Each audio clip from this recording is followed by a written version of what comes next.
오늘 말씀은 이제 아론이 전체 이스라엘 백성 앞에서 이스라엘 백성들을 위해서 드리는 첫 예배가 됩니다. 첫 예배가 되니까 아무래도 아론에게도 큰 감격이 되는 그런 시간이 아니었을까. 그리고 첫 예배를 드리는 이스라엘 백성들이 그 드린 예배를 통해서 얼마나 큰 은혜를 받았을까. 문제는 뭐냐면 시간이 지나면 지날수록 이런 감격들이 많이 사라져요. 그게 매우 안타까운 거잖아요. 처음에 시도하면 사람들의 마음은 뜨거운데 그게 반복이 되면 형식이 되어버리고 나중에는 아무런 의미 없이 드리는 경향들이 많습니다. 그만큼 반복한다는 것이 무서운 거예요. 시간이 지난다는 것도 무섭습니다. 이게 두 가지가 합쳐졌을 때 사람들은 시간 지날 때마다 아무런 의미 없이 그렇게 행동하는 것들을 보게 됩니다.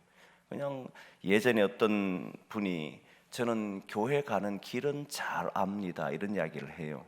그 말은 눈만 감아도 교회 간다는 거예요. 왜냐하면 매일 다니던 길이니까.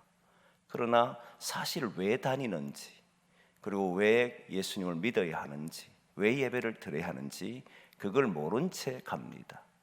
그런데 그분도 처음에 예수 그리스도를 믿었을 때는 그래도 은혜가 있었을 텐데 시간이 참 무섭다는 것이고 반복이 무섭다는 거예요. 이 반복이 시간이 함께 움직일 때는 결국 사람들로 하여금 의미 없는 행동들을 하게 될 가능성이 많습니다. 그래서 우리는 항상 기억해야 되는 것이 오늘이 하나님이 우리를 처음 부르는 날이다. 오늘이 우리의 삶에 하나님 주신 은혜의 날이다. 그래서 매일 그 은혜를 체험해야 돼. 그래서 여러분 보면 주일날이 우리의 삶의 시작이라 그러지 않습니까? 매주일이 우리가 일주일의 삶을 지나고 오면 주일이 되면 부활하신 주님과 함께 우리의 삶을 새롭게 하고 그리고 다시 새날을 맞이해서 살아가는 거거든요.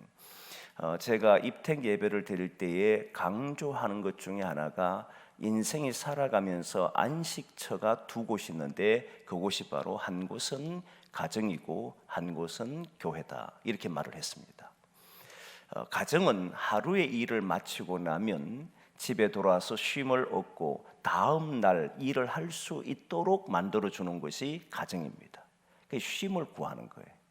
쉼을 구하면 이 하루를 지나고 왔을 때 탁 쉬고 다음 날 되면 새날이지 않습니까? 새날인데 새 힘을 딱 얻고 같은 날이라고 할지라도 사실은 다른 날인데 그런데 그날을 오늘 하루 우리에게 준 은혜의 날로 알고 새 힘을 가지고 살아가면 날마다 그 안에는 새로운 일들이 일어나는데 이게 반복이 되다 보면 그걸 다 잊어버려요. 주일도 마찬가지. 주일도 일주일의 시간을 보내고 딱 오면 이 교회를 통해서 안식을 누리는 거잖아요. 하나님의 나라의 맛을 보고 부활에 참여하고 그리고 이번 한 주도 돌아가서 내 삶에서 하나님이 주신 삶을 만들어 보겠노라. 그게 동참하겠노라. 그래서 그 한 주는 다른 지난 한 주와 동일한 한 주 같지만 실제로는 새로운 한 주단 말이에요. 우리가 인식을 못하고 반복되고 시간이 흘러가다 보니까 똑같은 한 주로 생각하지만 아니라는 겁니다. 그래서 자기의 주어진 시간을 또 새롭게 만들어 보려고 할 때는 새로운 역사들이 계속해서 일어나는 걸 보게 되는 거잖아요. 이거를 기억해요. 하루가 지나고 나면 하루의 저녁에 와서 쉼을 얻고는 내일은 나는 새로운 날을 맞이한다. 2022년도 12월 31일 지나고 2023년도 1월 1일이 되면 우리는 새날이라 그러지만 사실은 새날인지 모르고 사는 거거든요. 변화가 없으니까. 근데 그날을 새로운 날로 인식하고 나는 이 날을 새롭게 살겠노라고 결단할 때 그 하루하루는 우리에게 소중하고 그리고 그 하루하루는 새롭게 다가온다는 거예요. 그래서 이게 형식이 되고 반복이 됐을 때 일상화되는 것을 매우 조심해야 한다. 그러다 보면 매너리즘에 빠진다는 이야기를 하잖아요. 반복이 되다 보면 그게 우리를 가장 위협하게 하는 요소 중에 하나입니다. 매일은 주님이 주신 선물의 날인 줄 믿습니다. 우리가 새롭게 시작하는 모든 날들은 어제와 다른 오늘입니다. 그래서 오늘도 하루도 주님의 은혜롭게 살았다면 이 수요예배 마치고 내일 하루 살아갈 때도 새로운 한 날로 우리에게 준 날인 줄 믿고 또 준비하고 또 그렇게 살아가는 그런 저와 여러분 되기를 원합니다. 오늘 본문의 말씀을 통하여서 이제 보고 싶은 것은 모세가 아론에게 명령을 합니다. 근데 그 명령은 아론이 제사장으로서 하나님 앞에 거룩하게 받는 그 형태가 똑같아요. 이스라엘 전체를 보고 하나님 앞에 이제 제사장으로서의 역할을 하는 첫 예배지 않습니까? 지난 8장의 말씀을 보면 제사장을 하나님 앞에 구별하여 드리는 예배를 드렸단 말이에요. 그러나 제사장으로서 자신이 첫 예배를 드린 날이 오늘입니다. 그런데 드리는 내용을 보면 똑같습니다. 속죄제가 먼저 나오고 그리고 번제가 나오고 화목제가 나오고 소제가 나옵니다. 제사장을 드릴 때도 제사장을 구별한 날도 보면 속죄제가 먼저 나오고 번제 그리고 화목제 소제예요. 이게 바뀌질 않습니다. 이유가 뭐냐면 우리가 하나님 앞에 선다라고 하는 것은 하나님이 먼저 우리를 용서했을 때 하나님과의 관계가 깨어진 그 관계를 해결했을 때부터 그때 헌신이 나오고 그때 하나님이 화목하게 되었다고 화목제가 나오고 하나님의 은혜에 감사해서 소제가 나오는 이런 구조를 가지게 되어 있다는 거예요. 하나님이 우리를 받으시는 것이 1차라는 겁니다. 근데 그게 헌신이 아니고 헌신하려고 하면 하나님이 우리를 정결케 해야만 헌신이 따라 나오는 거예요. 예수 그리스도께서 우리를 위해서 속죄 제물이 될 때 그때 우리는 용서함을 받고 그 다음에 우리 자신이 주를 위해 살겠습니다라고 하는 번제가 나오고 이런 제사가 이어서 나오게 돼 있다는 거예요. 이 제사는 네 가지 제사는 제사장이 성결 예식을 할 때도 드렸던 것이지만 이스라엘 백성들이 하나님 앞에 이제 예배 드리는 사람으로 설 때도 똑같은 방법으로 똑같은 형태를 띄었다는 겁니다. 그래서 우리는 주님께서 왜 우리를 위해서 속죄 제물이 되셨는지 그걸 잘 아시면 예수님의 그 은혜로 인해서 나는 헌신할 수도 있고 하나님과 화목하게 하고 하나님의 은혜를 받는 사람이 되는 거구나. 그럼 우리는 어디에 있으려고 자꾸 노력하게 되냐면 예수 그리스도 안에 있으려고 하게 되었다는 그분의 사랑, 그분의 희생, 그분의 섬김, 그분의 우리를 위해서 걸어갔던 모든 걸음들이 우리의 삶에 있다는 걸 믿으면 그때서야 비로는 우리는 헌신도 하고 그리고 화목도 하고 그리고는 소제도 한다는 거예요. 그래서 저와 여러분들이 이 속죄받은 사람으로 언제나 예배를 드리는 그런 저와 여러분 되기를 원합니다. 간단하게 드린 이야기고 이제 본격적으로 하면 여러분 오늘 본문에 하나님께서 모세에게 아론에게 이렇게 예배를 드려 속죄는 이렇게 하라 그리고 화목제는 이렇게 하라 번제는 이렇게 하라 라고 하는 말씀을 기록해 놨습니다. 근데 그것을 모세가 아론에게 전했는데 그 전함을 보고 명령을 한 거잖아요. 하나님 명령을 아론에게 한 겁니다. 그게 오늘 7절까지 내용이에요. 자, 그러면 이제 아론은 그 명령을 듣고 그대로 했을까 안 했을까 이게 관건입니다. 명령은 들었습니다. 근데 하는지 안 하는지는 이제부터 아론이 해야 될 일이잖아요. 대체로 보면 뭐 그대로 하는 게 쉽지 않느냐. 속죄제를 드릴 때는 뭐 송아지 가져오고 그건 정해진 거니까 너무 쉬운 거 아닙니까? 라고 생각하지만 우리도 실제 하나님의 말씀을 들어보면 그걸 잘 못 지킬 때가 많습니다. 하나님 명령을 들었는데도 불구하고 행동을 하지 않을 때가 많아요. 실천하지 않을 때가 많습니다. 그 이유가 뭘까를 오늘 저는 조금 고민을 해봤어요. 왜 하나님의 명령을 듣는데 사람들은 저도 그렇고 많은 기독인들도 그 말씀대로 따라 살지를 아니할까? 명령대로 살지를 못할까? 그건 큰 덩치로 보면 인간은 죄인이기 때문에 그렇습니다. 큰 넓은 범위로 보면 인간은 죄인이기 때문에 그런 경향을 가지고 있습니다. 말씀대로 순종하지를 잘 못해요. 그러나 세부적으로 보면 저는 몇 가지로 나눠 생각하는데 하나는 스쳐 지나가듯이 듣는 사람들이 의외로 많다는 거예요. 이것도 인간이기 때문에 그럴 수 있는 건데 하나님의 말씀을 들어도 그것을 별로 중요하게 생각하지 않고 그냥 한 귀로 듣고 한 귀로 흘러버린 사람들이 많습니다. 저도 10대, 저는 모태신앙이기 때문에 잘합니다. 모태신앙인들은 사실 말씀을 어릴 때부터 들어오다 보니까 그냥 워낙 많이 들어왔고 늘 똑같은 소리 같고, 그리고 실제 자기 삶에 그런 역사들이 없으니까 잘 못 경험하니까 그냥 스쳐 지나가는 것처럼 해요.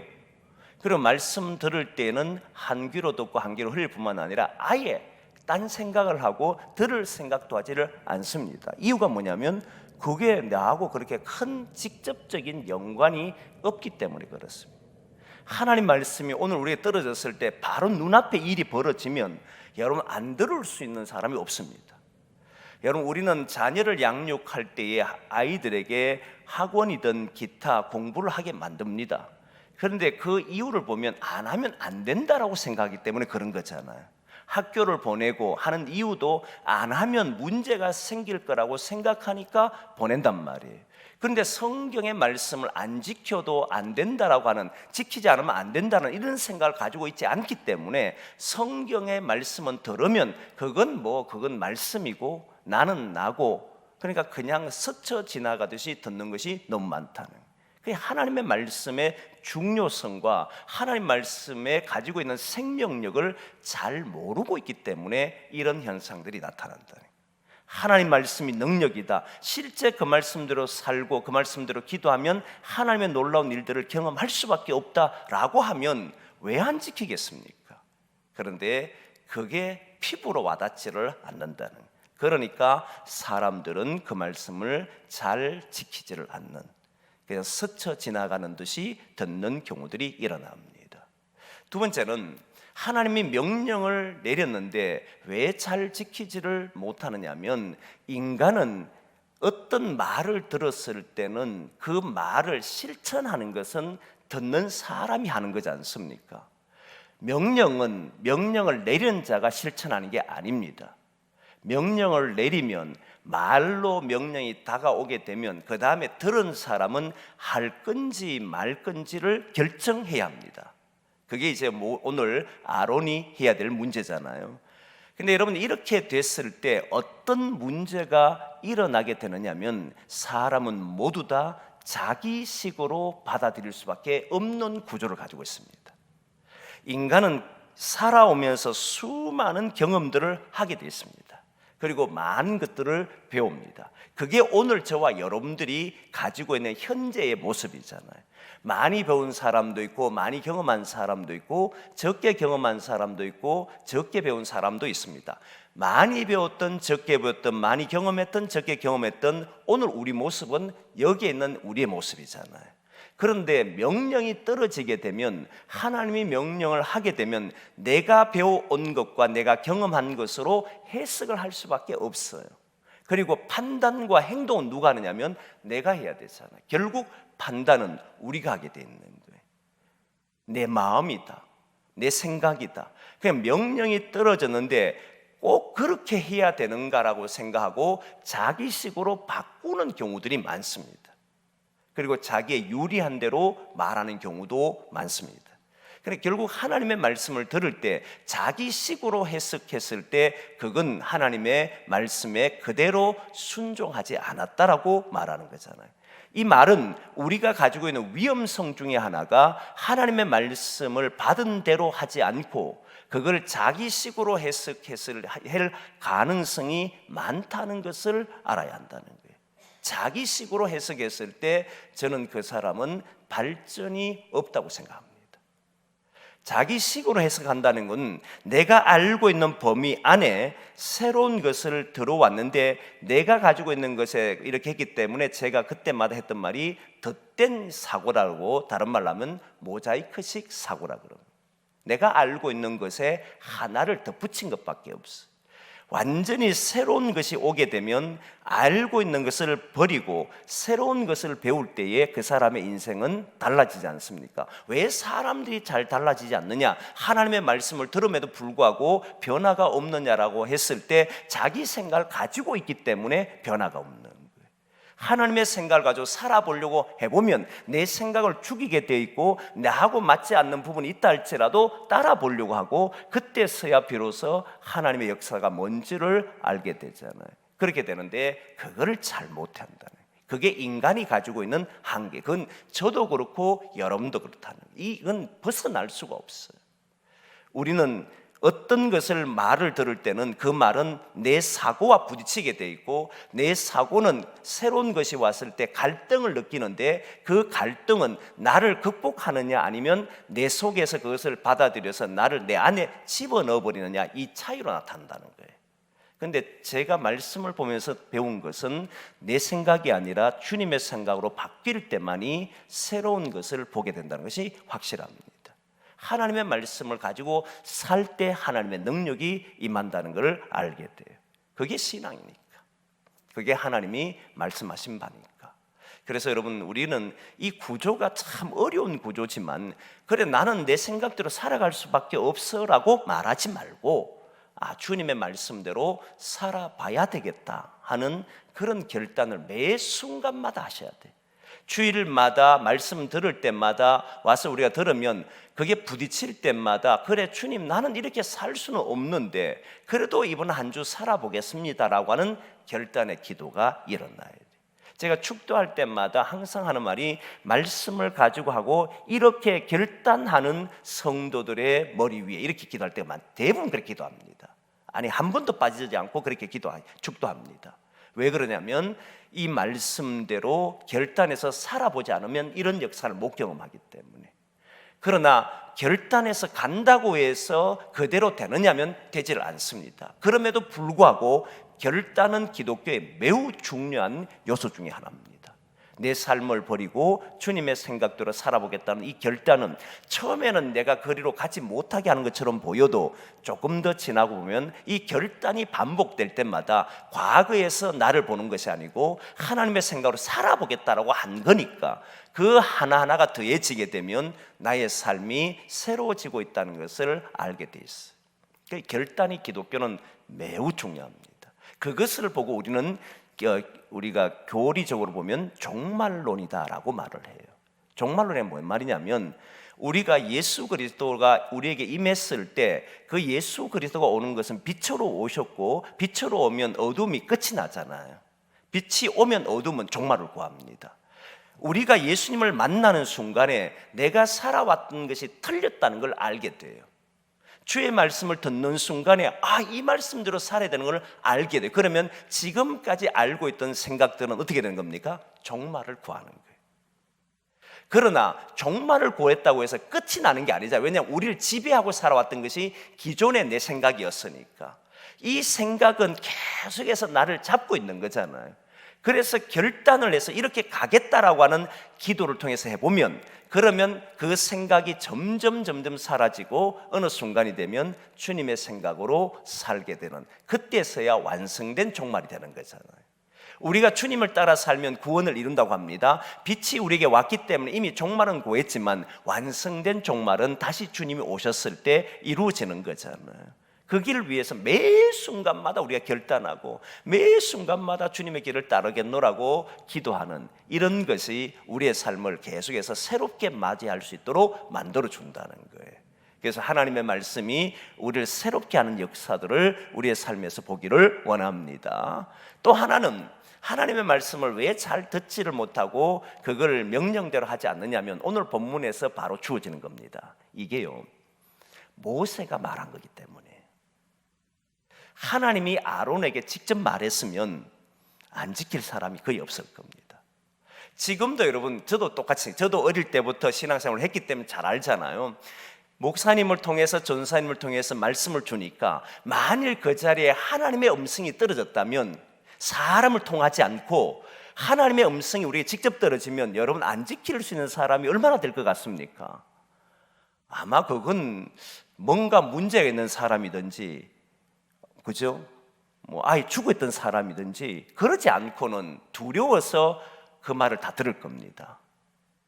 그런데 모세가 전하고 있어요. 지금 오늘 본문의 그 내용을 여러분 읽어보면 중요한 몇 마디가 있는데 그 말이 뭐냐면 모세의 명령대로 하니라, 이런 말들이 있습니다. 하나님의 명령대로 하니라, 이 말이 아니에요. 참 놀라운 표현인데, 먼저 5절 먼저 한번 보겠습니다. 5절부터 한번 볼까요? 5절 같이 봅니다. 시작. 그들이 모세가 명령한 모든 것을 회막 앞으로 가져오고 온 회중이 나와 여호와 앞에 선지라. 여기 보면 누가 명령한 대로요? 하나님이 명령한 대로 말하지 않지 않습니까? 모세가 명령한 대로 이들이 했다는, 대단한 사람들이, 이들은 모세가 말했는데 지켰다는 겁니다. 그 다음 6절 볼까요? 같이 봅니다. 시작. 모세가 이르되 이는 여호와께서 너희에게 하라고 명령하신 것이니 여호와의 영광이 너희에게 나타나리라. 모세가 이르되, 모세가 말한 겁니다. 하나님이 너희에게 명령한 것이다라고 모세가 다시 전해주잖아요. 그럼 자, 이제 남은 것은 아론이든 사람들이든 하나님이 모세를 통해서 전해준 것으로 받아들일 것인지, 아니면 모세가 한 말로 받아들이든지 두 가지 중에 하나를 택해야 됩니다. 그렇게 되겠죠. 과연 아론은 어떻게 했을까? 그게 이제 뒷부분 가면 나옵니다. 10절 말씀 보겠습니다. 같이 봅니다. 시작. 그 속죄 제물의 기름과 콩팥과 간 거풀을 제단 위에 불사르니 여호와께서 모세에게 명령하심과 같았고, 그대로 했는데 여호와께서 모세에게 명령한 것처럼 이들이 했다는 거잖아요. 21절 말씀 보겠습니다. 같이 봅니다. 시작. 가슴들과 오른쪽 뒷다리를 그가 여호와 앞에 요제를 흔드니 모세가 명령한 것과 같았더라. 여호와께서 명령한 것과 같았더라, 이렇게 쓰질 않았어요. 모세가 명령한 것과 같았더라, 이 말을 했습니다. 모세가 명령을 했는데 아론은 하나님의 명령으로 받아들였습니다. 그리고 그 말씀을 지켰습니다. 그런데 이게 쉬울 것 같지만 쉽지가 않습니다. 하나님의 명령으로 받아들이는 사람이 한 말을 하나님 명령으로 받아들이는 건 참 어렵습니다. 한 번은 제가 교육 목사를 처음 했을 때 이제 교육부와 함께 전도 잔치를 한다고 이제 그 교육부 전체 축제로 전도 잔치를 연 적이 있습니다. 그래서 몇 달을 준비해서 초청장을 보내고 계획을 세웠습니다. 그런데 그 계획을 세우고 행동을 했는데 놀랍게도 D-Day 당일날에 어떤 일이 벌어졌냐면 5명인가 3명밖에 안 왔어요. 저도 충격을 받고 교육 전사님들도 다 충격을 받았습니다. 뭐 때문에 그럴까라고 고민이 있었어요. 그래서 교육부 부장 되는 장로님에게 제가 이렇게 말을 했습니다. 참 우리가 생각하고 기도한 대로 안 돼서 너무 안타깝다라고 말씀을 드렸더니 그분이 이렇게 말을 했습니다. 기가 막힙니다. 뭐라고 얘기했을 것 같습니다. 여러분들 같으면 딱 그렇게 얘기합니다. 하나님께서 우리가 준비되어 있었다면 100명을 수용할 수 있을 만큼의 우리가 하나님을 전할 수 있는 교육이나 기타 여러 부분에 준비가 되어 있었다면 하나님은 100명이 아니라 1000명도 보냈을 겁니다. 그런데 우리가 준비가 안 돼 있는 겁니다. 그럼 뭘 해야 되느냐면 지금부터 교회 학교는 하나님에 대한 복음을 전하는 것을 잘 준비하면 됩니다. 딱 그렇게 얘기했어요. 깜짝 놀랐습니다. 그때 그 음성을 저는 하나님의 음성으로 들었습니다. 아, 그래. 교회 학교가 몇 명이 안 온다, 지금 교회 학교를 떠난다라고 하는 것이 중요한 것이 아니고 하나님이 보낼 수 있는 교회, 이 교회에 맡기면 이 교회는 내가 보낸 그 양들을 책임질 수 있는 교회를 만들으라고 말씀하시는구나. 이게 너무 가슴에 와닿았어요. 그게 지금도 떠나질 않아요. 여러분, 이렇게 누군가가 말을 했을 때 그 말을 하나님이 말씀하신 것처럼 듣는다는 건 쉬운 게 아니잖아요. 그러면 여러분 보면 아론은요, 모세가 아론의 동생입니다.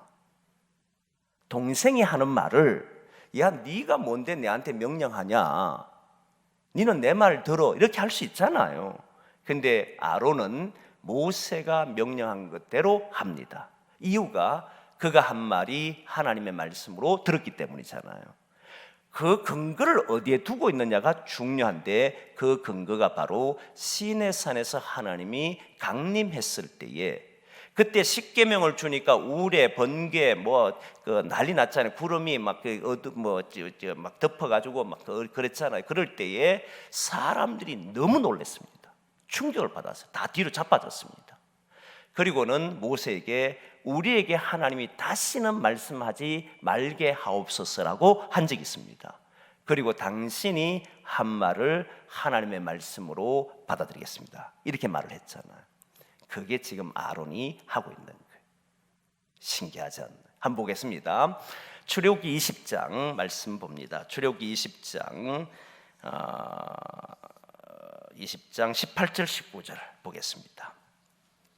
18절 19절을 같이 봅니다. 자, 말씀을 같이 읽습니다. 시작. 뭇백성이 우레와 번개와 나팔 소리와 산의 연기를 본지라. 그들이 볼 때에 떨며 멀리 서서 모세에게 이르되 당신이 우리에게 말씀하소서, 우리가 들으리이다. 하나님이 우리에게 말씀하시지 말게 하소서, 우리가 죽을까 하나이다. 여러분, 이 말씀이요 언제 주어졌냐면 이스라엘 백성들이 애굽에나 430년 동안 애굽에 있다가 나와서 광야를 시작하던 3개월 만에 주어진 말이잖아요. 그리고 40년이 지났습니다. 이제 40년이 지나는 가까이 있는 40년이지. 그 시내산에서, 여전히 시내산에서 주어진 말이잖아요. 이 레위기는 제사법이니까 그 안에 주어진데 아론은 그 말씀을 기억하더라는 거예요. 백성들이 그 말씀을 기억하지 못하는 것, 이제 언제를 보게 되냐면 광야길을 걸을 때에 그들은 말씀을 기억하지 못합니다. 더 재밌는 것은 오늘 본문에 있는 이 말씀이 마치고 나면 10장이 들어가게 되는데 10장에서 하나님의 말씀을 바로 어긴 사람이 있습니다. 그 사람이 아론의 아들인 나답과 아비우입니다. 똑같은 아론의 아들 저 자손 한참 40년 지나고 100년 지나서 안 지켰다면 이해가 돼요. 그리고 아론의 친족 중에 레위의 자손, 아론의 가문이 아니라 다른 사람이 어겼다면 그래도 이해가 돼요. 그런데 아론의 두 아들이라고 하는 4명의 아들 중에 두 아들이라는 나답과 아비우가 바로 하나님이 분향하지 말라고 하는 다른 불을, 분향하라고 하는 불 외에 다른 불로 분향하다가 죽어버립니다. 이상하잖아요. 모세는 하나님의 말씀을 전했고 그걸 받은 사람은 아론이고 그의 자손들이잖아요. 어떤 이는 지키고 어떤 이는 지키지 않더라는. 아론이 지킨 이유는 뭐냐면 그는 모세의 말을 하나님의 말씀처럼 여겼고, 하나님 말씀으로 여겼다는 그 근거는 어디냐 보니까 시내산에서 그 자리잖아요. 거기에서 하나님의 말씀을 모세가 한 것이 하나님 말씀으로 듣겠노라고 고백을 했잖아요. 그걸 지켰다는 거예요. 여러분, 우리는 살아가면서 수없는 약속을 합니다. 적어도 그렇고 이 말씀을 준비하면서 제가 고민한 것 중에 하나도, 과연 나는 하나님은 하나님의 약속을 신실하게 잘 지키는데 우리는 그걸 잘 지키고 있는가? 나는 그런가는 이 고민을 많이 하게 됐습니다. 하나님은 신실하신 하나님이라 한 번도 어기지 않습니다. 그런데 우리는 너무나도 약속을 가볍게 여기지 않을까 하는 생각을 많이 합니다.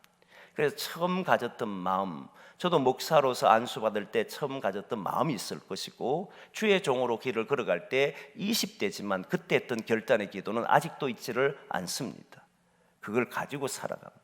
그러니까 이런 것들을 지킨다는 게 어려워요. 그리고 또 순간순간 약속했던 부분들도 있는데 그 약속들을 기억하지 못하는 것도 너무 많아요. 그래서 우리 기독인은 정말 중요하게 여겨야 되는 것이 약속입니다. 약속을 하면 지키려고 하고 그 약속은 반드시 우리는 어떤 일이 있어도 그걸 붙들고 살려고 해야 한다는. 그 아론을 보면 그런 면에서는 또 뛰어난 면이 있었다는. 그래서 우리들이 하나님 말씀을 들을 때에 그 말씀을 하나님의 음성으로 제3자가 들려주든 아니면 어린아이든 그 말씀이 들려질 때 하나님의 음성으로 들을 수 있는 그런 저와 여러분 되기를 원합니다. 이제 오늘 본문에 아론이 그 말씀대로 했을 때 어떤 일이 벌어졌을까? 그 말씀을 했을 때 어떤 일이 벌어질까를 하는데 조금 전에 6절 말씀을 읽었는데 다시 한번 6절의 말씀을 읽어보겠습니다.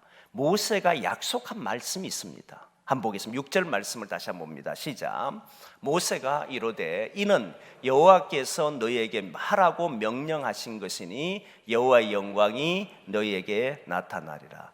명령한 것이니까 하게 되면 어떻답니까? 여호와의 영광이 나타날 것이다 했잖아요. 실제 영광이 나타났는가? 조금 전에 아론이 모세의 명령대로 했다고 이야기했습니다. 하나님의 명령대로 한 것이라고 말하지 않고 모세가 명령한 것이라고 그는 받아들였고 행동을 했습니다. 그러면 하나님의 영광이 나타났을까?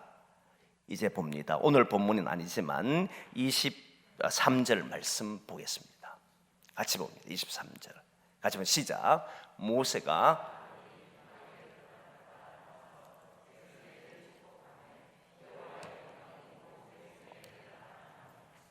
그죠? 나타났잖아요. 여러분, 이게 얼마나 중요한 일이냐면 하나님의 역사는 미래에 나타납니다. 그런데 이번에 제가 신학 세미나를 갔다 온다고 말씀을 드리고 또 당연히 이야기하고 교인들에게 갔다 왔잖아요. 갔다 왔는데 거기에 이런 이야기를 했어요. 저는 많은 생각을 하게, 이 신학이라고 하는 게 뭐냐면요, 교리라고 신학을 학문으로 생각하면 큰일 납니다. 교리가 신학이 학문이 되면요 이런 거 있잖아요. 오늘 새벽에도 말씀드렸는데 예수님이 구원자다. 이건 교리예요. 정해진 겁니다. 예수님이 구원자라고 하는 것이 정해진 이 교리가 실제 삶에서 우리의 삶에 예수가 어떻게 구원자가 되느냐는 것은 또 다른 문제입니다. 그렇잖아요. 사람들이 예수님이 나의 구원자인지 잘 몰라요. 삶에서는 느끼질 못해요. 분명히 모든 사람이 물어보면 예수님 구원자입니까? 하면 구원자라 그래요. 그러나 삶에서 예수님이 어떻게 당신을 구원하냐 물어보면 잘 모르잖아요. 이 둘 사이는 삶의 괴리가 나타나게 있어요. 그러면 이걸 메우는 작업은 뭔가가 해야 되잖아요. 왜 예수님이 구원자인지를 오늘 성도들에게, 오늘 답답해하는 사람들에게 말을 해야 되잖아요. 그래서 그들의 입술로서 예수님이 나의 삶에서 구원자임을 나는 이제 믿습니다라고 하는 말들이 나오도록 해야 되잖아요. 그걸 해내는 일이 뭐냐면 신학이라고 하는 거예요. 신학은 공부하는 게 아니고 학문이 아니고 그걸 공부를 통해서 우리의 삶에서 예수님이 왜 우리에게는 구원자가 되는지를 그거를 말을 하고 그게 실제로 있다는 것을 증언해내는 것이 신학이 하는, 이 삶과 신앙이라고 하는 교리가 구분되지 않고 실제 움직이도록 해주는 그 메우는 작업이 신학이 한다는 거예요. 하나님이 전능하다, 하나님은 우리의 목자다. 그런데 삶에서는 답답해 푸른 초장으로 이끄는 걸 몰라요. 나는 왜 이렇게 괴롭지 하는데 그 사람에게 하나님은 당신의 목자입니다. 괴로워 죽겠는데 그걸 어떻게 메우겠냐 이 말이에요. 그걸 메우도록 하는 것이 신학 작업이라 그래요. 왜 목자가 되는지, 당신에게는 왜 이런 어려움이 있는지, 그 어려움을 통해서 왜 목자를 못 느끼는지, 그걸 하나님께서 우리의 목자인 것을 살아있는 음성으로 들려줬을 때 그가 신앙으로 고백하게 되고 삶에서 움직이잖아요. 그 역할을 하는 것이 신학이라는 거예요. 근데 이번에 제가 깨달았던 중에 하나가 이런 말을 한 겁니다. 예수님께서는 모든 사람은 하나님의 나라라고 하면 당연히 저 멀리 있는, 우리가 삶을 끝냈을 때쯤 가면 있는 곳으로 생각합니다. 그런데 예수님은 하나님의 나라를 저 멀리 있다고 생각하지 않았었습니다. 성령의 능력이 나타난 곳이라면 바로 여기가 하나님의 나라라고 선포를 했습니다. 예수님도 보면 완성된 하나님의 나라 저 멀리 있는데 이미 예수님은 하나님의 나라를 여기에서 갖고 있었던 거잖아요. 근데 이 말을 들은 사람들 중에는 반응이 두 가지 있습니다. 하나님의 나라가 여기에 있다라고 믿고 사는 사람이 있는가 하면 하나님의 나라가 언젠간 가다 보면 우리의 삶이 끝이 났을 때 있을 거라고 믿고 사는 사람이 있을 거잖아요. 이 둘 사이의 차이의 삶은 어마어마하지 않겠습니까? 괴로워하고 아파하고 빨리 이 험한 세월이 지나고 내가 이런 시간을 보내는 고통 속에 빠르게 지나서 언제 주님 나라 갈까 이 생각을 갖고 살잖아요. 그러면 괴로운 삶이 연속이지 않습니까? 그런데 하나님 나라는 이미 저 멀리 이루어진 것이 아니라 여기에 이루어진 것을 믿는 사람이라면 우리가 사는 곳에 하나님 나라를 이루려고 하지 않겠습니까? 다르지요. 삶이 완전히 달라집니다. 하나님의 나라라고 하는 것은 미래를 가지고 있는 것이고 하나님 나라는 자체가 미래를 포함한 거잖아요. 그런데 그걸 현재 살겠다라고 하는 사람들이 신앙인들이잖아요.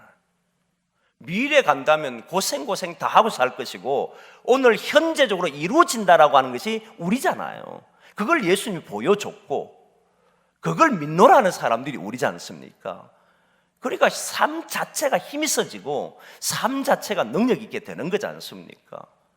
어둠이 있다 할지라도 거기에 빛이 비친다니까 빛을 비춰버리는 것이 기독인이니까 이게 완전히 달라진다는 거예요.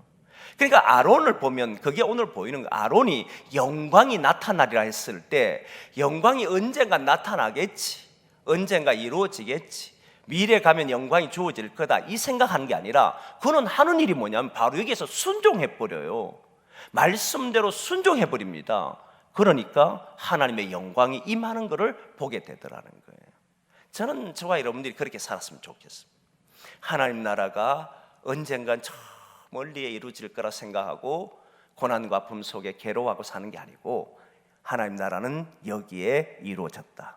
그 믿음을 가지고 주님 말씀대로 순종하면 우리의 삶에서 이루어지는 하나님의 역사를 하나님의 영광을 보지 않겠습니까?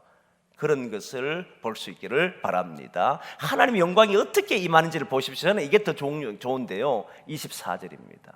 이 말씀이 하이라이트입니다. 한번 보겠습니다. 시작. 물이 여호와 앞에서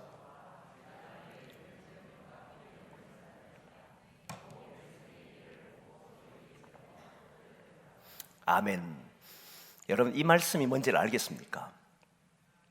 여러분 지금 이 이후로는 오늘 본문 이후로는 모든 화목제물과 모든 번제물은 이제 이 불로서 태우게 됩니다. 여기에 처음으로 하나님 앞에서 불이 나와가지고 모든 이스라엘 백성들이 하나님 앞에 속죄 예물 드리고 번제물 드리잖아요. 처음으로 인간이 붙이지 않는 불로 하나님이 보내신 불로 태워진 겁니다. 그래서 이런 말 있다는 거 아시죠? 여호와께서 주신 여호와의 불을 끄트리지 말라는 명령이 있잖아요. 이 불이 바로 그 불이었다는. 하나님이 주신 여호와 앞이라고 하면 어디겠습니까? 성막 안에 있던 여호와 앞에 있던 향단에 있던 그 불이 하늘에서부터 떨어지기 시작하는데 바로 이스라엘 전체가 드린 번제물, 화제물, 속제물, 소제물 위에 떨어지게 되니까 백성들이 본 게 뭐냐면 모세가 또는 아론이 불을 가지고 그 위에 붙이는 걸 본 게 아니에요. 하나님이 직접 붙이시는 것을 봐버렸어. 여러분 백성들이 어떻게 생각하겠습니까? 하나님의 영광이 나타난 것이 영광이 나타났네 이런 것이 아니었습니다. 하나님의 영광이 성막에서 불이 나오더니 바로 그 자리를 꽉 치는 순간에 그 모든 제물들이 번제물이 팍 붙어버리고 태우잖아요. 뭘 생각했겠습니까 여러분? 하나님이 우리의 제물을 받으셨구나. 하나님이 우리를 이스라엘 백성들을 용서하시구나. 430년 동안 애굽에 살았던 모든 것, 지금까지 걸어온 모든 것들의 죄를 다 사하시고 우리를 하나님의 백성으로 받아주시는 거구나. 그리고 우리가 하나님의 백성으로 걸어가도록 인도하시는구나. 그 한 자리가요 자신들이 경험해보지 못했던, 지금까지 경험해보지 못했던 그 놀라운 은혜의 현장을 그들이 경험했어요. 이것이 그들이 경험했던 거잖아요. 저는 저와 여러분들이 이렇게 경험하기를 원합니다. 하나님 말씀대로 딱 행했더니 우리의 삶에서 하나님이 이루시는 역사가 눈으로 펼치는데 이건 어떤 인간이 한 것이 아니야. 하나님이 하신 것이라고 고백이 나오는 그런 일들이 우리의 삶에서 일어나기를 소망합니다. 그게 얼마나 멋있겠어요. 하나님 말씀대로 순종했더니, 근데 여호와의 말씀에 모세의 말대로 순종했더니 이거잖아요. 근데 결국은 하나님 말씀이잖아요. 인간의 말에게는 순종할 이유가 별로 없습니다. 그냥 하나님 말씀이라면 순종하고 그 하나님 말씀대로 따라 살면서 저와 여러분들이 이런 역사를 경험하기를 소망합니다. 우리 같이 한번 기도하겠습니다. 기도할 때 하나님의 말씀을 들을 때마다 그 속에 담겨있는 한 인간에 주어진 말이 아니라 그 속에 담겨있는 하나님의 음성이 우리에게 들려오게 해주십시오. 기도하시고 그 말씀을 들을 때는 삼자가 전해주는 말이 아니라 주의 음성으로 알게 해주시고 그 말씀에 따라 살아가고 순종하는 자가 되도록 기도하시고 그리고 그 말씀대로 따라 살며 하나님의 영광이 우리에게 임하는, 우리를 통해서 역사하시는 하나님의 놀라운 일들을 경험할 수 있도록 우리 같이 한번 통성으로 기도하겠습니다. 같이 기도합니다.